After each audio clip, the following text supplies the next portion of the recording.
Je vous mets en défi comme vous voulez. Et ceux qui est chef de l'État, comme vous voulez que l'état de siège ait échoué, après Kabila égale à Kabila, vous vous trompez 1000 fois. Mais c'est là ce qui est attaqué. Par qui? Les propres frères. Donc, ils sont nos propres frères, mais laissez toujours. Alors pourquoi ils nous font la guerre? Tozali kobunda pour que makambo efanda, mboka efanda, stabilité kota, mwana Congo ne soit profité. Abat le tribalisme. Guerre ezali ko profiter na mutumo côté.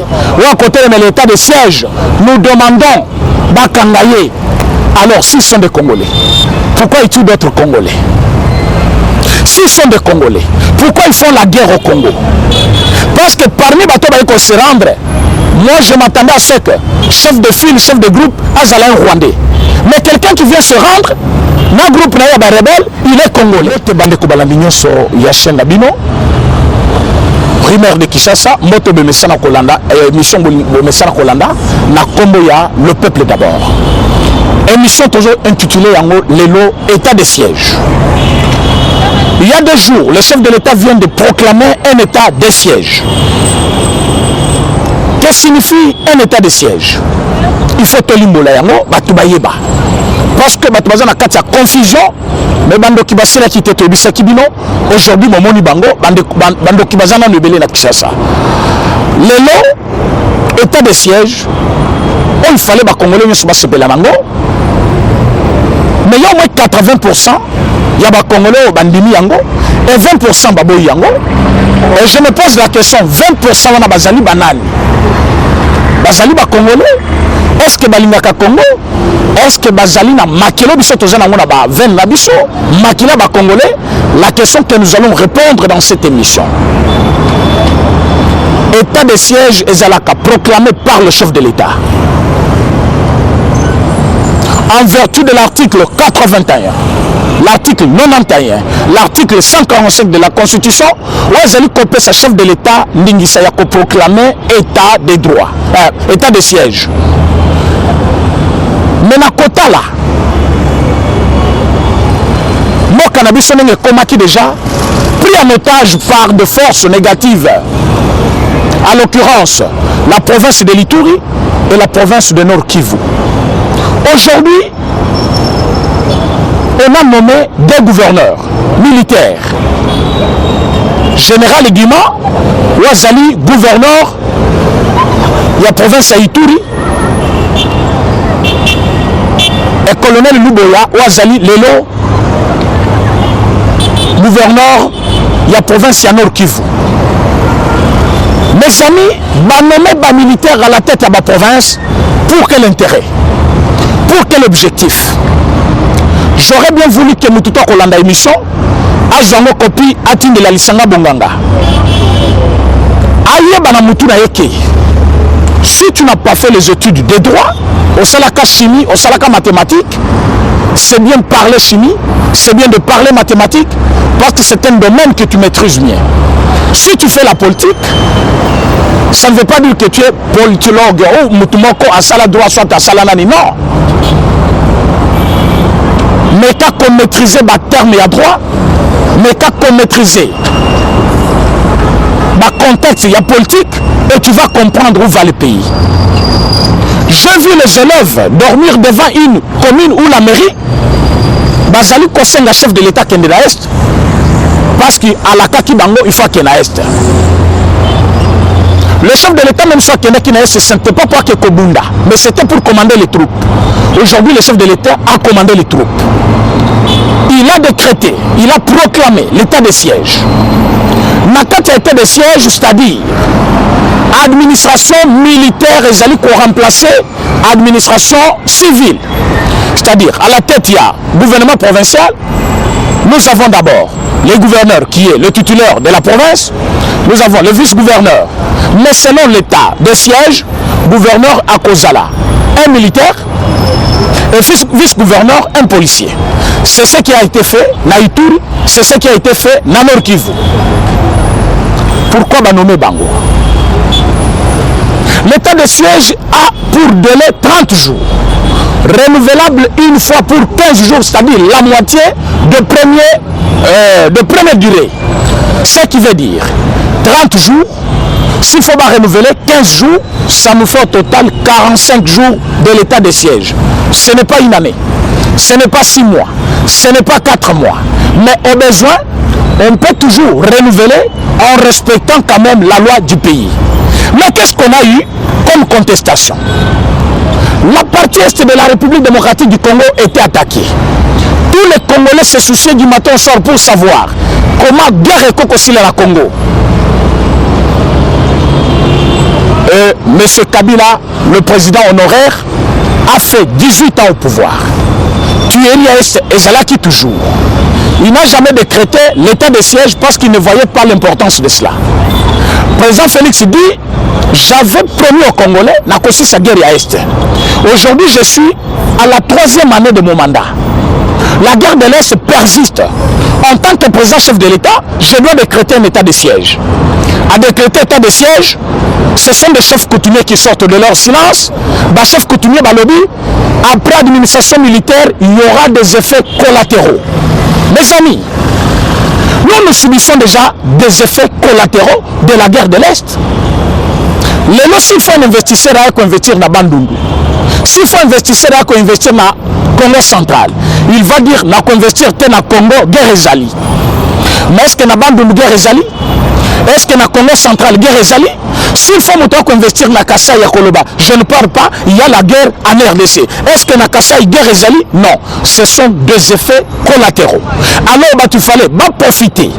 Dans l'investissement, il y a Batouana, Bazangi, bénéficier d'intérêt parce qu'il y a la guerre à l'Est. Maintenant, quand vous refusez l'état de siège, d'ailleurs, je me pose la question, en vertu de quoi? En vertu de quoi un chef coutumier peut s'opposer au chef de l'État pour interdire, soit côté le mélaillé, pour qu'à décréter ou à proclamer état de siège? Selon quelle loi? Mais comme dans un état de droit, chacun peut s'exprimer, chacun peut dire ce qu'il veut, chacun est libre d'exprimer sa pensée. Le chef coutumier balobi, baligné état de siège. Comme pour dire, nous voulons Mandeko Nabiso Bakoufa, nous voulons Mandeko Nabiso Basila, mais toi comme ta charge Wananyonso, toi tu as la chef de l'État. Mais non, mais non. La RDC ce n'est pas un bien sans maître. La RDC ce n'est pas un bien individuel aussi. Nous avons un mandat qu'on a légué à un chef de l'État. Le chef de l'État, pendant son mandat, il doit faire un travail pour aider tous les Congolais. Et si quelqu'un décide, il y a côté le chef de l'État, Azali côté le tous les Congolais vont voter qui peut ce mandat. Alors quand un groupe de chefs coutumiers, il dit que non, Bissot Toligny état de droite, Bissot Toligny état de siège, Toligny gouverneur Azala, Toligny gouvernement provincial Azala, Batouana Bazali Bandoki. Alors, en premier lieu, il y a 3 raisons que nous pouvons comprendre dans cette contestation. Raison Yaliboso, Bangone Bazali Kosala Guerwana. Donc, ils sont là comme des chefs coutumiers, mais Bazali Kotine Batouana, Bobo Mandenge Bolingi, après, Tobenga chef de l'État, tant chef de l'État qu'on a des moyens, après si Bisso chef coutumier Tozu Yango, Toteki Kaka Baterrain, Baterrain, au lieu de l'État Teka Yango, Bango Bazali Kote Kalango Mindele, Bajusko, groupe armé Moko Baché, Babeti Minduki, Babengi Bino Balobino, ah il y a la guerre. Mes amis, on ne va pas vous laisser faire. Nous avons décidé ceci. Pour la première raison que je viens de citer. Pendant l'état de siège, il n'y a pas des immunités. Oh, son excellence, monsieur le député, il n'y en a pas. Oh, son excellence, monsieur le ministre, il n'y en a pas. Oh, chef coutumier, il n'y en a pas. Ceux qui bakangi aux anakatia bateau bazo sala boubulu, bateau bazo sala boujo banaès de la République. Monsieur qui est arrêté, emprisonné et prison au César Mouké, ils allaient à 25 ans de prison. Selon le code pénal de la République, qui tombe de article 145. Donc vous détournez ma belle à l'État, vous détournez ma carré minier, vous pèsez mindele, vous pèsez binombongo, vous pèsez bana bakena poto. Après, vous groupe armé, non, nous avons la guerre. Vous prenez l'argent, vous mettez dans des poches. Là, c'est la première raison. Deuxième raison, vous êtes complices. Complicité n'a pas besoin. Quand les gens viennent pour détruire, tuer les Congolais, ils sont dans vos maisons, comme des chefs coutumiers. Alors, quand Boyoki Keno, état de siège des alliés, les militaires vont se laisser faire. Ce sont des militaires. Ils sont bien formés pour cela. Et on n'a pas choisi aussi dans l'hasard. Hein. Ce que vous êtes en train de faire comme bruit, oh, Bazaki n'a cédé. Oh, Bazaki formé dans Rwanda. Vous vous êtes trompé 1000 et 1000 fois. Le chef de l'État ne peut pas nommer un ancien rebelle à la tête de la province pendant qu'il est d'abord général dans l'armée de la République démocratique du Congo. Je vais vous dire une chose. Message intox, c'est allé sur Facebook, sur YouTube, sur WhatsApp, sur Nani, partout que vous connaissez comme les réseaux sociaux. Les gens veulent démoraliser. Bateau Bazali à la tête, il y a ma province pour ne pas faire leur travail. Mais je vais vous dire ceci. Le président chef de l'État actuel avait décidé avant comme président. Oyo batanga tweet na batanga. Nazana tweet na il y a 2017, tweet na il y a 2018 avant Azala élu président. Il avait dit une fois l'UDPS au pouvoir, la guerre de l'Est sera historique. Aujourd'hui, état de siège. Et ça lui profiter de la banane. Et ça lui profiter de la banane. Et ça lui profiter de la banane. L'état de siège pouvait profiter à tous les Congolais. Parce que guerre à Est, et ça lui intéressait tous les Congolais. Dans quel sens? Minerai à Est, c'est à battre ST. Minerai à Est, c'est à la République démocratique du Congo. Minerai à Est, c'est qui contribue jusqu'à 60% de notre budget. Alors le lot, même pas 40% dans notre budget. Pourquoi? La seule raison, nous sommes attaqués. Nous sommes attaqués. Il y a la guerre. Mais je vous ai fait voir une chose. La guerre de l'Est, vous trouverez la partie Goma. Quand vous êtes à Goma, comparez Goma et Matadi, là où il y a quand même le port le plus important de notre pays, vous verrez que Matadi n'est pas construit, mais ce qu'il y a à Goma, Goma est bien construit. Dis-moi, comment on peut construire là où il y a la guerre?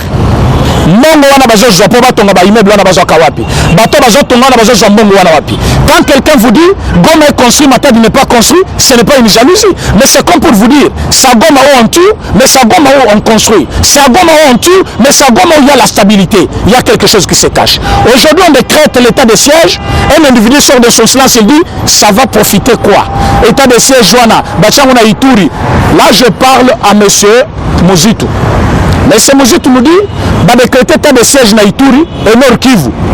Alors la Tanganyika, pour tout fils du pays qui connaît ce pays, dis-moi, est-ce que guerre à Ituri, guerre à Nord Kivu, tu peux le comparer à Tanganyika? Tanganyika est devenue province depuis quand? Quand est-ce que vous avez déjà entendu guerre dans la province de Tanganyika? Comme na Ituri, comme na Nord Kivu. Alors que Mozitu nous a dit dans ce pays, nous allons tout faire, c'est la phrase qu'il a utilisée, pour faire régner l'insécurité, afin que aucun investisseur ne puisse venir mettre son argent en danger dans une république où il y a la guerre. Aujourd'hui, nous vivons l'insécurité. D'abord, je demande au parquet général, Cour de cassation, de s'approprier cette phrase. Monsieur Mozitu, c'est le moment. Va poser question. Insécurité le baki okoluka. Insécurité le baki oche. Yangone tozo vivre les lots. Vous allez côté le militaire de siège, ce qui montre déjà, vous avez intérêt à gagner quelque part. Les lots, tous les Congolais pouvaient être d'un commun d'accord derrière le chef de l'État pour dire plus jamais Moka Nabiso comme Moka Moko ya Mokeri, Moka ya blague de tout genre. Mutauti Rwanda na iko bondisa Congo, mutauti Burundi na iko bondisa Congo, mutauti kuna na Zambie na iko bondisa Congo. Donc Congo comme passoire. Donc mututo aye buzoba na awe osa na Congo. Mundela aye na Congo. Alors aujourd'hui on vous dit on va décréter l'état de siège, c'est quelqu'un qui sort là avec Koleksa biso, comment tanga koleka, comment zali licencié, comment zali docteur, comment zali. Monsieur, vous n'avez pas le temps de blaguer encore dans ce pays. Le chef de l'État a déjà proclamé l'état de siège. L'état de siège existe. On a nommé sur l'ordonnance présidentielle Bato Bako diriger deux provinces, Moussala et Bandi, guerre à Est comme historique. tokoyeba banani bazali koboma bato na ese, tokoyeba banani bazali koprofiter na guerre. C'est-à-dire pour eux, ça c'est la troisième raison déjà, il y a refus ya bato balingi état de siège. Pour eux, balingi guerre ezala, pendant qu'ils disent qu'il y a la guerre, bango bazali konvama déjà. Mbongo il fallait ezala mbongo ya pays, ils ont comme mbongo na bango. C'est-à-dire quoi? Quand il y a la guerre, et ils profitent. Quand il n'y a pas la guerre, ils ne vont pas profiter. C'est-à-dire ils sont là, dans un contrat, avec des multinationaux, où bazali cofinancer ba groupe rebelle, ba pesi bango ba moyen, et ils font la guerre à la RDC. Entre-temps, ils vendent des minerais frauduleusement, illicitement, bazali kozombo wana batia na ba poche na bango, et le pays est en train de sombrer. Après bazou bilan, ba pesi chef de l'État. Et moi je vous dis que c'est un deuxième mandat qui est assuré, hein, parce que maintenant, guerre est ici, on s'intéresse na eloko etali kolia, éducation ya bana, promotion du travail, emploi ya jeunes. Mais c'est fini, le Congo va de l'avant. Comment on peut créer des emplois dans un pays où il y a la guerre? Parce qu'il n'y a pas fluidité de moyens. Il n'y a pas de fonds. Il fallait bien un moyen de. Et le chef de l'État décide de mettre quand même l'état de siège. Je demande ceci. Nous devons garder notre pensée pieuse vers le militaire, vers l'armée congolaise. Aujourd'hui au four et au moulin. Je vais vous surprendre. L'état de siège commence demain. Mais déjà aujourd'hui, on a 4 groupes rebelles. Moko il y a 40 personnes, Moko il y a 120 personnes, Moko il y a 82 personnes, Namoko qui 30 quelques si je ne m'amuse pas, on va se rendre, on va déposer l'arme na bango. Et parmi les groupes 4 qui se présentaient, on n'a pas trouvé un Rwandais. Les groupes rebelles se rendre, on n'a trouvé que des Congolais. Alors, s'ils sont des Congolais, pourquoi ils tuent d'autres Congolais? S'ils sont des Congolais, pourquoi ils font la guerre au Congo? Parce que parmi les bateaux qui se rendre, moi je m'attendais à ce que chef de file, chef de groupe, Azala un Rwandais. Mais quelqu'un qui vient se rendre, dans le groupe rebelle, il est Congolais. Je me pose la question, s'il est Congolais, il fait la guerre aux Congolais pour avoir quoi? S'il est Congolais, il dépose ses armes là aujourd'hui, parfois pour recommencer encore la même bêtise demain. Alors moto à se rendre, Azali Moutouté ya kobatela, Azali Moutou ya kokanga kotia na kacho. Parce que c'est la force maintenant. Nous sommes dans un état de siège, ce n'est pas l'endroit où on doit prendre tout le monde, les juger, leur insérer dans la société, non. C'est le temps où les gens doivent subir de leurs fautes. Parce que Batouana, ils ont d'abord détruit notre économie, ils ont volé l'avenir de nos enfants, ils ont tué notre économie, ils ont pillé notre minerai. Lelo Sikoyo, avec qu'on se rendre, Naba Minduki 40, Bino Momoni 40. Et bon, ça tiki descend na Zamba. À cause de Libanda, Bino besoin de la société, a commis maintenant renseigner la bateau Batikali na Zamba. Ce n'est pas le moment de regarder les gens avec un œil de pitié. Le chef de l'État veut dire notre riposte sera impitoyable. C'est sans pitié. Aujourd'hui maintenant, tant que rigueur Ezali, douleur Ezali, ils sont venus. Autant qu'on se rendre. Un militaire qui vient se rendre avec 40 armes. Est-ce que les gens connaissent la guerre dans 40 armes? Atiki combien à Zamba? Maintenant, quand il vient, dans la société, c'est lui-là qui va commencer à donner des informations à Oyatiki na Zamba. C'est un jeu d'enfant. Ce ne sont pas des gens qu'il faut réintégrer dans la société. Batua modèle wana, aye ko se rendre na mindu kinaïna batunaye, au kangiye au tchena boloko. Président chef de l'État, vous n'avez pas le temps à perdre. Vous n'avez pas le temps à perdre. Ce ne sont pas nos frères. Tous ceux qui nous ont fait la guerre, ce n'était pas par hasard. Ce n'était pas une erreur. C'était une motivation. S'ils viennent se rendre, il faut les arrêter et les mettre en prison. Parce qu'ils nous font la guerre par conviction. Ce n'est pas un hasard. Bapesi bango billet, bakaboli, base décidé, Basemi Minduki, Bakoti Zamba, a joué décision, Yakobanda Kokata Bande Komusu Bakongolais. Aujourd'hui, avec qui état de siège Ezali, il vient avec tout courage, a joué Minduki Naye, non, Naye ko se rendre. Non! Il vient se rendre pourquoi? Combien de fois le chef de l'État a lancé un message? Ceux qui ont Congolais aux Zala Zamba, Bimana Zamba, c'est le moment de reconstruire le mot Kabissonionso. Mais ils n'ont pas voulu. Batika Nabazamba. La récente image qu'on a vue, pour l'agnon sur Bazali, l'entourage à chef de l'État, Bayobi comment c'est que ça fait au chef de l'État. Une maman avec un enfant sur le dos, Batindi qui est Liboso, 4 militaires habillés en tenue de FARDC, pourtant ils ne sont pas de la FARDC. Bazu Minduki Nabango, Babeti maman na Massassi, na mwana na Mukongo. Et cette image a fait du mal au chef de l'État. Pour la bataille sur Bazan 3 généraux, ils connaissent de quoi je parle. Le chef de l'État a eu des larmes aux yeux en regardant une maman avec un enfant sur le dos, Bazo Bete Massassi par 4 militaires. Est-ce qu'ils étaient des militaires FARDC? Non. Mais comment ils ont eu cette tenue-là? L'infiltration. Aujourd'hui, on arrête quelqu'un à 2 jeunes, il est en train de manipuler. Tu as 8, 3, 4, ça tenue, il y a la police congolaise. 10 tenues dans 4 conteneurs et 4 ça Braza. Est-ce que na Braza, la policier Braza, 4 ça. Est-ce que Braza est complice de ce que nous sommes en train de vivre? Non. Mais comment tenue fallait 4 na Braza? Braza, Zali a combien de vols qui galient Braza? Alors, allez-y comprendre. Allez-y comprendre. Pourquoi Robert était parti en Afrique du Sud? Allez-y comprendre. Vol à Afrique du Sud, Kigali, c'est combien de fois par semaine? Vol à Kigali, Brazzaville, c'est combien de fois par semaine? Pourquoi tenir Nabiso et Zakokatsa Braza? Mais pas un agent de la DGM. Et vous allez nous dire que, parce que c'est un Congolais, Balim Bissaye, en ce moment-là, Bato Tribinaye, Bato Province Naye, ils vont nous sortir des mémos, nous les ressortissants d'eux, nous les notables d'eux. Il faut arrêter tous ces gens, même des chefs coutumiers, il faut les mettre en prison. C'est le moment. Moutounion Soazali compacté avec les démons, avec le diable, pour la destruction de notre pays, il faut qu'il paye. Nous avons perdu autant de Congolais à cause d'Abouzoba Nabango. Et ils veulent jouer avec le mandat. Fatia perdre le mandat d'Abouzoba. Un président chef de l'État n'a pas un compte à rendre à un individu, mais c'est plus à la nation. Le chef de l'État était voté. Bato va voter qui est Toyebi Bangote. Toyebi Batribi na Bangote. Bato Touana, Bazali na compte Yakotu Naye juste à la fin de son mandat. Aujourd'hui, un groupe d'individus, Babimi Obiso Lusha.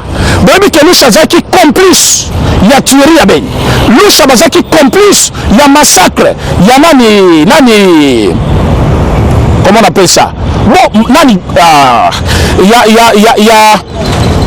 y a un territoire où on a massacré, si je ne m'amuse pas, je vais vous donner les noms. On a massacré les Congolais et nous, ça a été au courant. Un mouvement citoyen qui est contre l'état de siège, alors qu'ils sont tout le temps dans zéro pour la salle à marche, pour réclamer Kimia. Bon, mon qui marche, mon dispersé, il y a parti politique moko. Ce qui est décidé, l'envol. Nous devons marcher pour soutenir les mamans de l'Est qui marchent pour la paix. Maman en Est, ils ont marché plus de 20 000 femmes habillées dans tenue moko. Aujourd'hui, vous avez les élèves devant la mairie, habillés, mais qui préparent à manger devant la mairie. Les élèves là. Comment les élèves peuvent avoir les fonds pour acheter les histoires et manger? Ils ont préparé un liboso à la mairie, soit à la commune, en attendant que le chef de l'État y a. Qu'est-ce qui s'est préparé? Aujourd'hui, le chef de l'État, que vous attendiez, il se fait représenter par le biais de ses militaires. Parce qu'il est commandant suprême, il peut commander à distance. Non, ça ne vous a pas plu. Yemokwaya, parce que vous avez intérêt, Yakobete Massas comme Babemi, Idriss, vous êtes en train de vous tromper. Le pays va décoller. Et c'est maintenant. Ceux qui sont encore dans une distraction, vous allez rester dans une distraction totale. Monsieur Lissanga Bonganga, Monsieur Molière, je vous cite bien par les noms. Je vous mets en défi. Si vous continuez à vilipender les chefs de l'État par vos moyens que vous avez eu dans des médias, sachez que la porte de la prison sera ouverte pour vous. Donc, je vous mets en défi comme vous voulez. Et ceux qui est chef de l'État, comme vous voulez que l'état de siège ait échoué, après Kabila égale à Kabila, vous vous trompez 1000 fois. on va vous arrêter. Et non, ça y est, bique. Azali complice, na tuerie à Beni, na tuerie à Nord Kivu, na tuerie à partout. Yeba que ceux qui battent Maboko, immunité zatée. On a un honorable député. Honorable député à Yanan. Hein?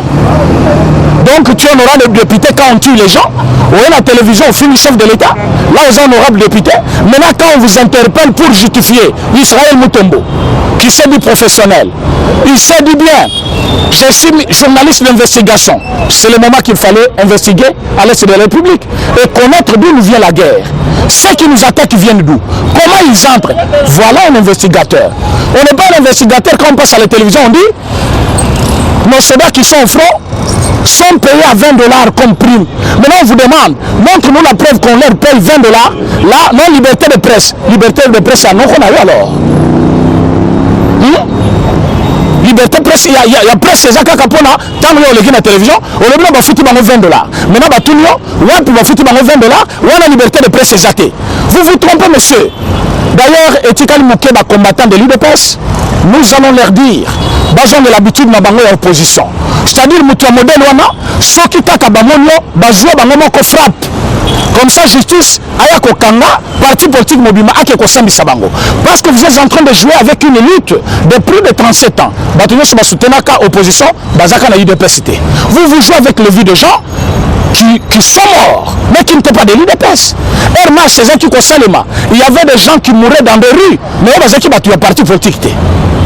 Babwa ki gaz, maman zokende na zandu, ere batu bakini mango, babwa ki maman na carnivo, maman na koufi, elle n'était pas de l'UDPS. Mais maman na koufi pour l'opposition. Opposition au pouvoir, de telle même opposition parce que vous voulez le chèque contre le bien de banque qu'on a échangé contre votre volonté. Bino bato, bino mentalité, mais yabiso bayibi yangote. Si vous êtes corrompu, boyeba na Congo, et les corrompus et les corrupteurs sont punissables par la loi. Comme le Israël Mutombo, qui passe à la télévision pour décourager les militaires pendant la guerre. Je te rappelle l'article 98, l'article 96 du Code pénal, tome 1, il y a la République démocratique du Congo. Pendant la guerre, pendant l'état de siège, on ne décourage ni la population, on ne décourage ni l'armée. Tout celui qui va le faire sera condamné de haute trahison et de complices. Le nom aux élus qu'on est à la télévision. Il y a une liberté de presse, mais autant du code de pénalité. Il y a une liberté de presse, mais autant du constitution. Mais il y a une liberté de presse et qu'on ne jamais au-dessus de la loi. Et qu'on ne jamais au-dessus de la constitution. Liberté de presse et jamais au-dessus de l'intérêt commun. Et les Congolais ne sont pas profiter. Il y a parce que là, Kazak qui est journaliste, ou l'équipe de la télévision, dis-moi dans quelle université où tu as été pour apprendre le cours de communication. Est-ce que méthodologie journalistique, est-ce qu'on dit tout à la télévision? Non. Quelqu'un qui se met devant la télé pour dire aux gens, race de vipères. Est-ce que Moutoua n'a communication? Est-ce que Moutoua n'a communication à classe? Moutoua n'a la télévision pour dire, le chef de l'État, Nabande Kounayo, besoin qu'il y ait un concert. D'ailleurs, quand quelqu'un dit le chef de l'État, le chef de l'État, c'est la liberté de presse. Est-ce que dans notre constitution, on peut dire cela? Et l'homme est le chef de l'État Bongo. Il faut respecter yo. Parce que Babem est journaliste Mutombo. Mais tu es fou. Tu es fou. Comment on t'encore dans la télévision, Azo tutoyer chef de l'État, comme son ami, Nalina l'a dit à quelqu'un yo. C'est un manquement. Maintenant, yo, chef de l'État. Mais écoutez, tu peux l'appeler Félix Tshisekedi, ça ne change rien. Il n'est pas président, mais il a aussi un nom. Même s'il est président, appelez même par son nom. Félix Tshisekedi doit fournir les efforts pour si sa guerre de l'Est. Yo Tshisekedi, si sa guerre de l'Est, c'est ça, liberté de presse. Lelo na yeko bisobo. Otika na mikolo kotanga libanda ya boloko. Télévision matisaka, télévision kitisaka. L'état de siège est lancé. Pendant l'état de siège, Balobi Boye, Moutoumoko a découragé l'armée. Moutoumoko a découragé la population. Parce que le pays est attaqué. L'administration militaire remplace l'administration civile. Les gouverneurs n'existent pas. Quand on dit les gouverneurs touchent les avantages, ça veut dire quoi? Il a un mandat de 5 ans. Mais le mandat n'a été suspendu pour s'unité. Balongouli durée état de siège c'est 30 jours, renouvelable à 15 jours. Mais si les besoins persistent, le chef de l'État en conseil, n'a président, il y a parlement. C'est-à-dire les deux présidents, il y a chambre basse et chambre haute, premier ministre. Cour constitutionnelle, ils vont prendre une décision pour faire appliquer des mesures. Vous avez vu hier un communiqué conjoint entre la police et l'armée congolaise. Ils ont dit que nous sommes prêts d'aller jusqu'au Rwanda. Nous avons tout ce qu'il faut, tous les instruments, la morale posée. Nous allons combattre jusqu'au bout. Voilà pourquoi il y a des agitations. Nous avons les ennemis du Congo à l'intérieur tout comme à l'extérieur. Ça, la guerre dans des républiques, ce ne sont pas seulement les Rwandais. Je vous ai donné l'exemple.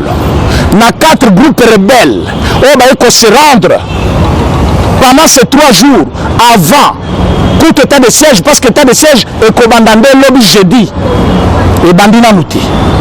L'état de siège est commandé lobby. Mais avant que l'état de siège est banda, groupe armé 4 qui se rendre. Mais parmi ces 4 groupes armés rebelles, je n'ai pas vu un Rwandais. Tous sont des Congolais. Namoni pas mutu ya Bandundu te, namoni mutu ya Kasai te, namoni mutu ya Bakongo te, ou Congo central te. Tous, ils sont de l'Est. Mais c'est l'Est qui est attaqué. Par qui? Les propres frères. Donc, Batobazo Boma Bamama, Babomi Bananabiso, Babomi Baleki Nabiso, ils sont nos propres frères de l'Est toujours. Alors pourquoi ils nous font la guerre? Sont-ils des Congolais?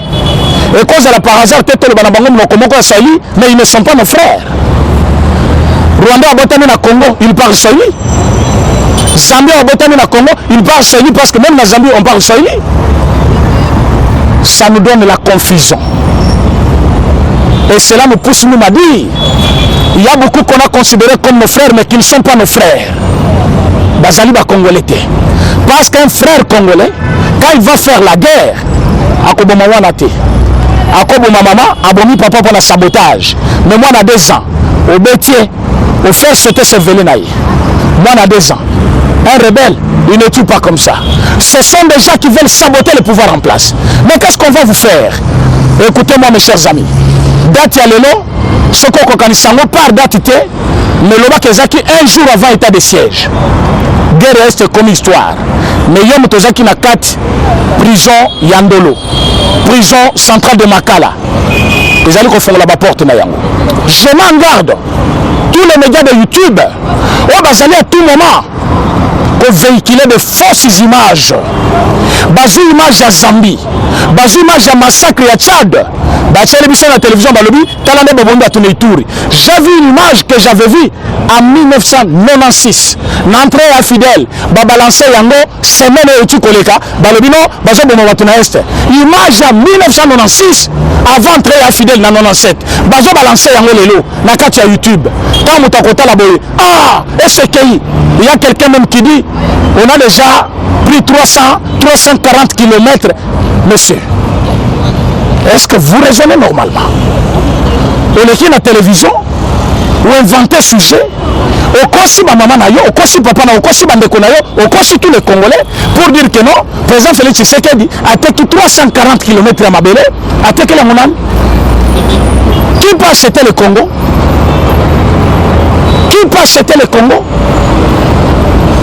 Mais comme Boyoka Kalangage te, comme Bolinga Keta de droite, la dictature est en téléchargement. C'est-à-dire, l'armée prend position d'abord demain.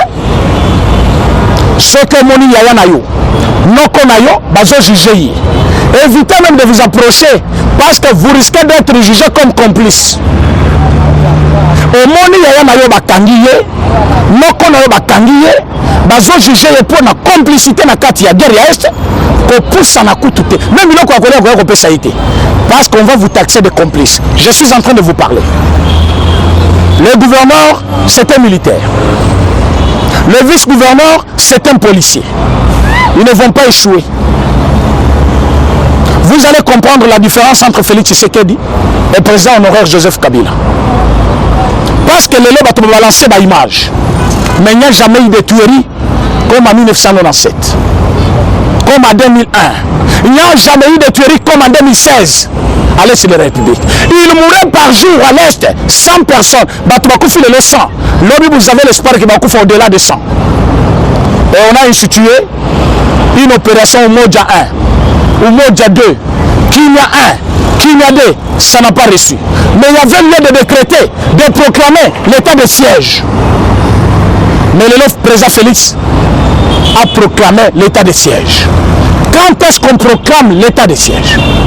C'est quand le pays est attaqué visiblement, c'est-à-dire vous avez toutes les preuves que nous sommes attaqués. Aujourd'hui, l'Itour est attaqué ou non? Oui, l'Itour est attaqué. On a eu des armes qui ne sont pas de la fabrication de l'usine où le Congo achète ses armes. Au niveau de Nord Kivu, on a eu des tenues qui ne sont pas les nôtres. C'est-à-dire le pays est attaqué. Mais ils n'entrent pas à quel moyen? C'est-à-dire ils sont déjà même à l'intérieur de nos provinces. Mais on a décrété l'état d'urgence. Pas l'état de siège. Pas par les chefs de l'État. Les chefs de l'État, en concertation avec les deux chambres du Parlement, avec la Cour constitutionnelle, avec le Conseil des ministres. Ce qu'au Conseil des ministres en demi, le chef continue au lobby. Toi qui t'as donné le pouvoir, il y a côté le chef de l'État. Selon quelle constitution? Non, je suis chef coutumier des effets collatéraux. Est-ce qu'il y a eu des effets collatéraux? Il y a des effets collatéraux. Vous avez chef coutumier de la République, ministère de décentralisation et pas Roubero. Qu'est-ce que vous avez fait avec? La guerre est finie avant même que tout bandayam. Parce que bateau bazan ko sala biso guerre et belé babandi ko zonga. Ba musuba yeko se rendre, mais l'armée n'a pas encore dit son dernier mot. Merci na général Chiko Chitambo wa salimua na niveau ya Ituri. Il a mis à genoux tous les rebelles au bazaki na katia village pendant 7 ans. Comment un groupe rebelle va faire dans le village moko ya Congo plus de 7 ans? Et aujourd'hui, au télémon le bilan état de siège. Les Congolais en témoin, va comprendre la guerre. Les Congolais ne sont plus dupes. Les Congolais vont comprendre. Il y a un moment qui a eu gratuité, ils allaient attaquer. Le temps de vérité, que bango moko baza na ba école ezali kotambola na bafo arrêté bango moko bale mongo ya ba enseignants ba existaka te des enseignants fictifs. Vous avez compris comment ils nous ont volé notre avenir. Et aujourd'hui on vous dit cette guerre était juste imposée. Qui nous a imposé cette guerre? Les États-Unis d'Amérique sont plus motivés comme jamais. Yakobunda aux côtés de nos soldats. Le Kenya a déjà envoyé ses troupes. L'Angola nous a promis, mais n'a pas encore réalisé, mais l'armée congolaise a déjà fait un pas. Nous avons l'école de guerre ici, implantée par le chef de l'État pour former les guerriers. Yom Tunyon Soyebike, Ozana Mwanazo Sala, rébellion, Ozana Mwanazo Sala Bouzoba. Cette fois-ci, Togoben Nayo, Totu Nayo, Bikambuni Yo Salama Mwana Nayo, Tango Monakaki, à côté d'un groupe rebelle. Comment on peut s'amutubier pendant que nous sommes intéressés par la guerre? Et le chef de l'État maintenant il faut tu veux voir quoi? Nous sommes prêts à mettre 50% de notre budget de cette année, même de ce mandat, pour terminer la guerre de l'Est. Même 50% de nos budgets, la télévision, a dépassé le budget. Tout ce que nous sommes en train de faire, vous voyez, vous ne voyez pas. Le pays est attaqué. Nous devons nous liguer. Mes chers amis, quel que soit le tribunal, aux Alim Congo, aux Alim Luba, aux Alim Soï, aux Alim Ngala, les Congos que nous avons, le seul bien qui nous unit, c'est la RDC. Qu'on s'alama séquité, qu'on dit la bougeoba batouté, qu'on l'endesprit en tribalisme, to sangana. Notre pays, si nous sommes unis, nous sommes plus que les États-Unis d'Amérique. En Afrique, il n'y a aucun pays qui peut faire la tête avec la RDC, ceux qui te sangani. Ils ne veulent pas nous voir unis. Voilà pourquoi bazali kokot sa tribalisme. Voilà pourquoi bazali kokot c'est la biso banemi est pour que mboka ezala instable. Tocha maboko na armée. Moralement, le chef de l'État a demandé à SEC bao basambela ka basambela ba chef coutumier ba appliquer pouvoir na bango. C'est là où que les chefs coutumiers peuvent s'appliquer au lieu à côté de l'état de siège. Vous avez le pouvoir, non? Les chefs coutumiers ont le pouvoir. Invoquez vos ancêtres. Babunda au côté, il y a un chef de militaire. Au lieu de côté l'état de siège. Et quand même, ça pouvoir en tant que chef coutumier. Par contre, les militaires vont surveiller les gens qui forment tribu nayo, village nayo, pour les à la chef. Pourquoi arrêter le mélayan? Mes chers amis, j'étais à Matadi. Je salue d'abord monsieur le maire de la ville, monsieur Pati Nzouzi, Wayamba Kingaï avec Essengo, le gouverneur de la province du Congo central, Wayamba Kingaï avec Essengo, na pesi merci na Joachin, et Azali papa ya batunyo son niveau ya Matadi, te pesi bango merci pour la hospitalité na bango, ndenge bayamba kibiso. Je pense que papa Joachin, dans quelques jours, vous aurez la réponse. Tozali kobunda pour que makambo efanda, mboka efanda, stabilité kota, mwana Congo ne soit profité. Abat le tribalisme. Guerre ezali ko profiter na mutumo côté. Ou à côté de l'état de siège, nous demandons bakangaye, batie na boloko. Ou à côté de l'état de siège, ayebi ka profiter na guerre. Je vous retrouve demain dans un autre numéro. Toujours à la même chaîne, mais parfois à une heure différente que celle-ci. Merci et à demain. Eshima, votre magazine qui bat au rythme de l'actualité. Retrouvez la nouvelle édition. Exclusivité, évaluation du processus électoral 2018, mission accomplie pour Corneille Nangaa. Le président de la centrale électorale était devant les élus du peuple pour présenter le rapport général du processus électoral qui a conduit à la mise en place des institutions. Un aperçu panoramique, mais aussi un compte-rendu complet de tous les processus électoraux. Désigné par un consensus des confessions religieuses, Corneille Nangaa Yobeluo hérite de l'institution qualifiée de la plus controversée dans l'opinion nationale qu'internationale. Jouissant d'une expérience en matière électorale de près de 20 ans, dont plus de la moitié passée au sein de la centrale électorale congolaise, Corneille Nangaa Yobeluo présentait inéluctablement les profils idéaux pour diriger la CENI. La révolution de la machine à voter, une innovation qui a permis l'organisation inédite et la fiabilisation des résultats des scrutins directs combinés présidentiels, législatifs nationaux et provinciaux de décembre 2018. Aujourd'hui, personne n'en dédie le bon fonctionnement. Corneille Nangaa est considéré aujourd'hui comme acteur majeur de l'alternance. Focus économie. En vue de faciliter la traçabilité, de lutter contre la fraude et la corruption, la Direction générale des impôts, DGI, numérise la procédure de déclaration et paiement d'impôts. Sonas, Bonieme Ekofo soutient le leadership féminin au sein de son entreprise. Découverte. Après 3 décennies dans le travail législatif, Christophe Lutundula intègre l'exécutif national. Zoom sur la gratuité de l'enseignement primaire. Qu'en restait-il? À lire également les alliances, atouts et faiblesses de la politique en RDC. Zlekaf, que gagnerait la RDC? CPI, l'illusion d'une justice internationale équitable. Culture, Mwanankazi, un statut familial particulier. Retrouvez l'intégralité du magazine Eshima dans les kiosques. Eshima Magazine, un nouveau standard d'information.